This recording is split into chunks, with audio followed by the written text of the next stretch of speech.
brought so many of the Kenyans, and not only Kenyans, East Africans, to come and study here.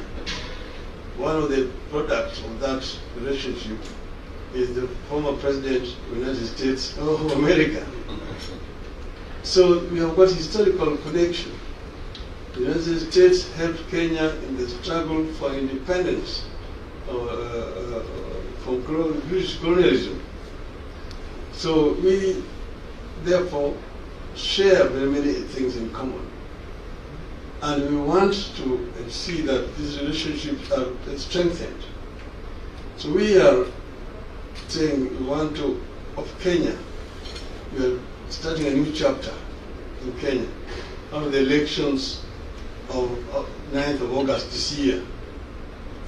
And we are going to be open to business. And we want to create a conducive environment that will be able to attract people to come and invest in Kenya. We are saying that the era of aid is gone. We don't want aid. We want trade and investment. That's what we want. We're going to create an enabling environment because you know that one of the major impediments to investment in Africa has been some factors which include, for example, infrastructure, poor infrastructure, high cost of energy, bureaucratic red tape, corruption. It's some of inhibiting factors that have hindered investment in the continent of Africa. We are going to address those issues so that we can create a very attractive environment, new environment for people to come and invest in the continent. We don't want aid. We don't want aid because aid has been pumped in the African continent. It has become a bottomless pit without much to show for it. Do not left debts. Countries became hippies, highly indebted countries. So now, with the changes that have come as a result of the struggle of the African people, and particularly with the fall of the Berlin Wall, that wind of change that was blowing in Eastern Europe came also to blow in the African continent. It brought down the military dictatorships, single-party dictatorships, and brought in new, more accountable systems of governance. Transparency, accountability, and good governance became the order of the day. From that time onwards, most African countries have realized higher rate of growth. And it can be seen in the improved living conditions of the people. Intra-Asian trade stands at 50%. Even South America, 25%. Some people have been saying that, oh, Africa does not trade much with itself because they produce almost the same things.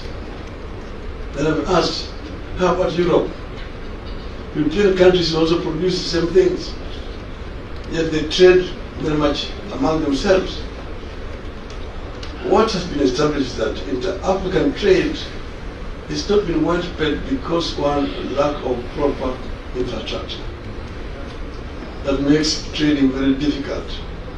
That's why the African Union identified this area and came up with a program for African infrastructure development, PIDA. And this PIDA has identified several components. We are open. I've started with Kenya. We are inviting you people to come, the African diaspora, to come to Africa and invest in Africa. You're welcome. In terms of Africa, it's the same. It's the same. We are discussing ways and means of opening up Africa for trade. We do not want aid. Africa is the richest continent in terms of resources. Paradox is that it's also the poorest in terms of living conditions. And we want to change this. I am talking here as a Pan-Africanist, and an Afro-optimist as opposed to Afro-pessimists. Afro-pessimists are those who have given up on Africa. Africa is lost case, so on. Afro-optimists are those who believe in the ability of the African people to develop Africa. And you can do it. I challenge you. I raise my case. Mama wenzangu, so far tumefikisha 350k kwa akaunti yetu ya chama. Tufanye aje na hizi pesa zetu? Naona tununue vitenge zinafanana. Vitenge. Hapana, tununue sufuria za non-stick. Sufuria. Tununueni curtain. Ai, mama wenzangu, vote tununue ka ploti. Kuna watu wanauza plots na nyuki. Na nyuki? Hebu tuwapigie simu watupe uhondo. Hello. Thank you for calling Octaven. How may we assist you? Can we get a plot with 350,000 in Nanyuki? Yes, you can get a plot at the Great Oasis Gardens in Nanyuki today for as low as 349,000 shillings.